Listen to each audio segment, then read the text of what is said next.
Cuando no había redes sociales y nuestras vidas no estaban inundadas de imágenes a todas horas y la televisión estaba en pañales, un tipo raro, es que era curador de un museo y tenía una condición que lo hacía muy especial, se empeñó en explorar cada rincón de nuestro país. Federico Benítez recordó Colombia oculta, cuando Roberto Tovar se convirtió en los ojos a través de los cuales muchos conocimos la inmensidad, las profundidades y las bellezas que esconde Colombia. Cuando yo tenía el barquito de cabotaje que recogía Coco, en Gorgona vi alguna vez los soplidos. No las vi plenamente, pero vi los chorros. Conocí una muchacha bióloga y ella me llegó un día con una foto. Me fui para donde mi jefe, Javier Ayala, con la foto y le dije, mire, yo quiero cubrir esto. ¿Qué? Deje de inventarse tonterías, usted siempre con sus locuras, eso no sirve. Roberto Tovar Gaitán fue el primer periodista que nos mostró a los colombianos que en el Pacífico de nuestro país habían ballenas jorobadas. A pesar que Javier Ayala, el director del noticiero nacional donde trabajaba, no le creyó mucho, no tuvo problema en desobedecerlo y gastarse el presupuesto de otro viaje con tal de grabar con una cámara a semejantes animales. Sacó la vida más que un hombre. Había una feria agrícola en Palmira y nos vamos para Palmira. Llegamos a Palmira y empatamos en otro avión. Yo con plata del noticiero había contratado lancha, había contratado todo con plata del noticiero, viáticos y todo, y nos fuimos para Gorgona. Lo arriesgó todo y aunque los primeros días no se asomó ni media ballena, su terquedad al final tuvo su recompensa. Cuando llegamos, ni una ballena. Quinto día que teníamos que regresar a Guapi para coger el avión a Cali, Bogotá, madrugamos y salieron todas. Todos gritábamos de la alegría al ver esos camiones submarinos nadando. ¡Eso! Gracias a su acto de desobediencia, las consecuencias no se hicieron esperar. Llegamos a Bogotá, llegamos a las 7 de la noche y a la entrada del celador me dijo, mire, tome, me dio la carta, estaba echado. Pero al final, ya cuando Roberto tenía la carta de despido en una mano, a sus jefes no les quedó otro camino que reintegrarlo al ver semejantes imágenes de ballenas jorobadas saliendo a respirar en Gorgona. Y el camarógrafo Germán Palma se fue con el cassette. Daniel Coronel, que era el productor, ¿cómo le fue en esa cosa? Yo, no, firmamos unas ballenitas. Maestra, a ver. Y en ese momento José Fernández Gómez, que era el presentador, y oyó los sonidos, se salió, vio eso y armó el escándalo. ¿Qué es esto? Esto es una maravilla. Cuando llegó uno de los directores corriendo para donde va, camino de Bayamonte, eso no, yo estoy echado, esta es la carta de Bayamonte. Lo que nunca en la historia me dieron 18 minutos del noticiero para contar la historia de las ballenas. Colombia oculta persiguiendo las ballenas jorobadas aquí en el Océano Pacífico. Roberto Tovar tiene 72 años, nació en Villeta y lo que menos se imaginó en su vida es que iba a terminar siendo periodista. Y el periodismo fue algo que yo no busqué, porque mi verdadera profesión es curador de museos. Y un día comencé a escribir para la revista Cromos y de casualidad terminé en televisión. Esa casualidad lo llevaría a ser parte del equipo del Noticiero Nacional en la década de los 80 y a dirigir en los 90 Paz Verde. Obtuvo en su carrera 4 premios nacionales de periodismo Simón Bolívar.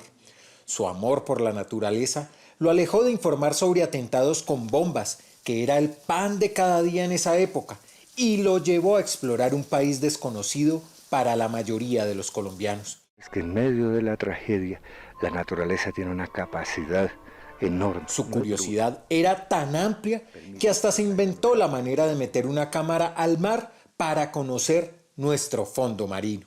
No había en ese momento cámaras submarinas, o ya existían, pero costaban millones de dólares y estaban en Norteamérica y Europa. Por mi trabajo en museos había aprendido varias técnicas de producción en fibra de vidrio, etc. Y no, pues hagamos el housing, la caja para meter la cámara. Dentro de una manguera de jardinería mandamos los cables de video para el monitor y los cables de corriente eléctrica para la cámara. Al final la hicimos y logramos las primeras tomas submarinas en Gorgona. Hacía periodismo con las uñas, pero lo disfrutaba. Se obsesionó tanto con el oficio y las aventuras que aprendió a escribir, a grabar, a hacer pasos en cámara, a editar y a narrar para no vararse en ninguna parte. No concebía un periodismo donde uno no supiera lo básico. Entonces yo trabajé como asistente de cámara, trabajé como camarógrafo varios años, después trabajé como editor y eso me ha servido mucho en la vida, me defiendo fácilmente. Defenderse fácilmente para Roberto era meterse en la cabeza ideas locas que pocos se atrevían a realizar, como cuando, por ejemplo, le dio por bucear en Guatavita para hacer una serie sobre las lagunas del Dorado. Yo hice 27 intentos de llegar al centro de la laguna y no podía. Llegaba por ahí a los 10 metros máximo. Es un ambiente muy tétrico. Y entonces veía uno así como monstruos, árboles secos que se mecían cuando uno pasaba.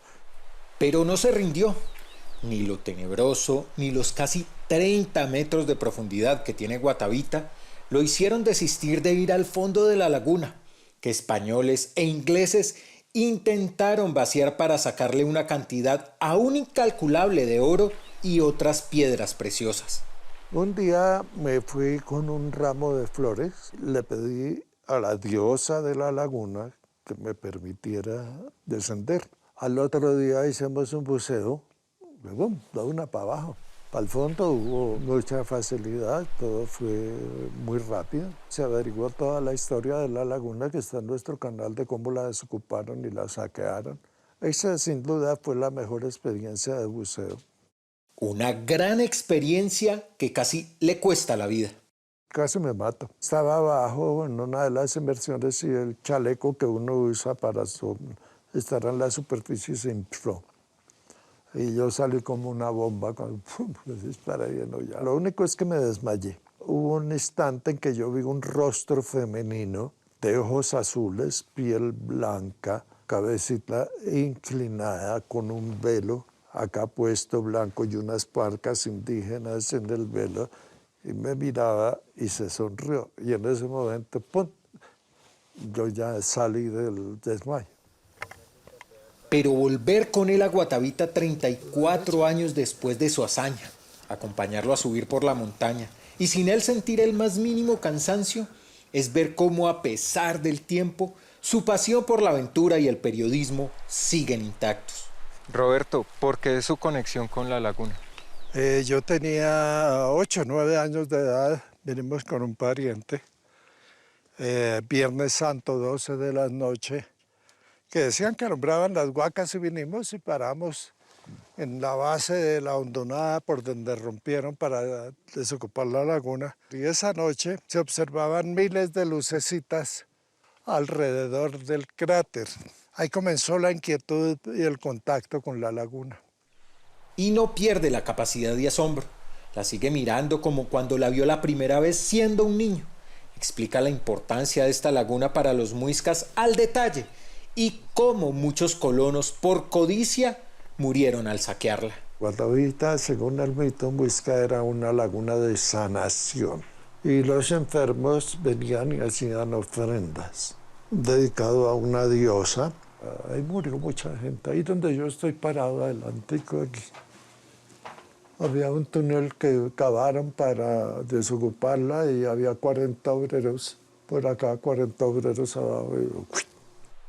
Concluye contando cómo este templo natural tan sagrado para los muiscas casi desaparece por la ambición que trae la fiebre del oro.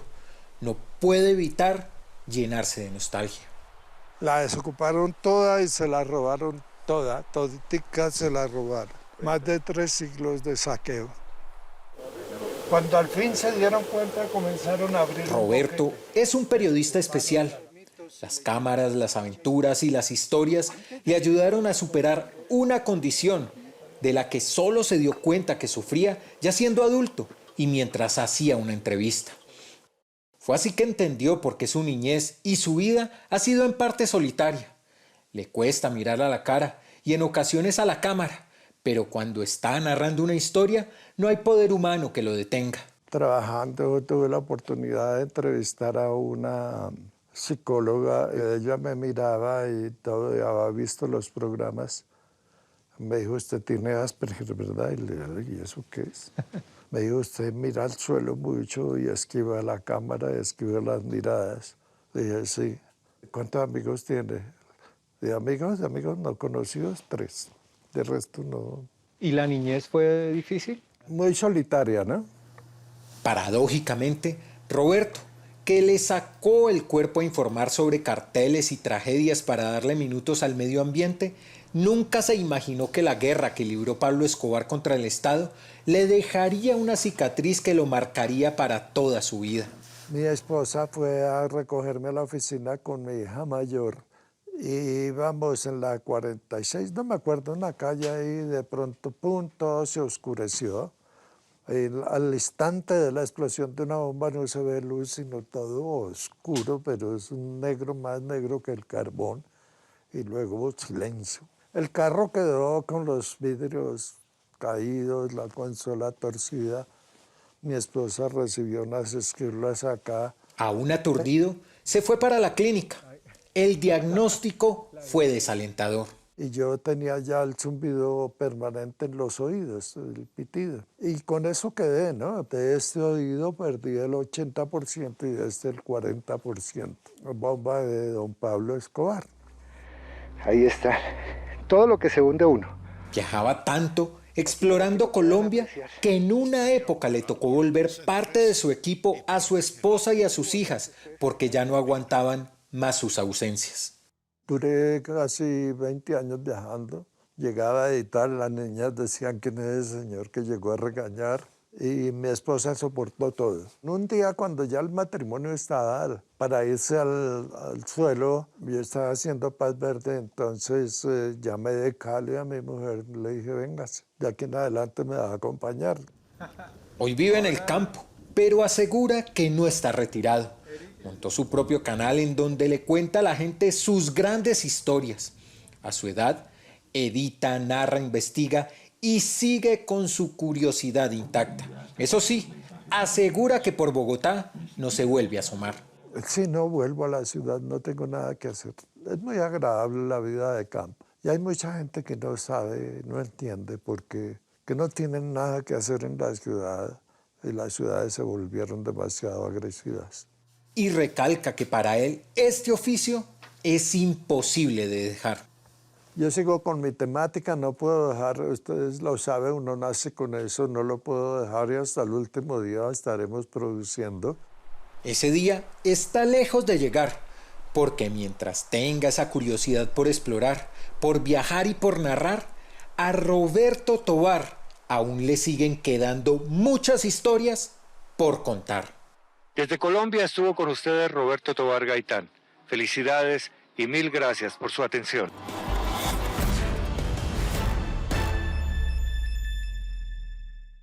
Roberto está escribiendo una serie de libros que recopilan gran parte de la historia desconocida de nuestro país, sobre geografía, prehistoria y cuentos y misterios.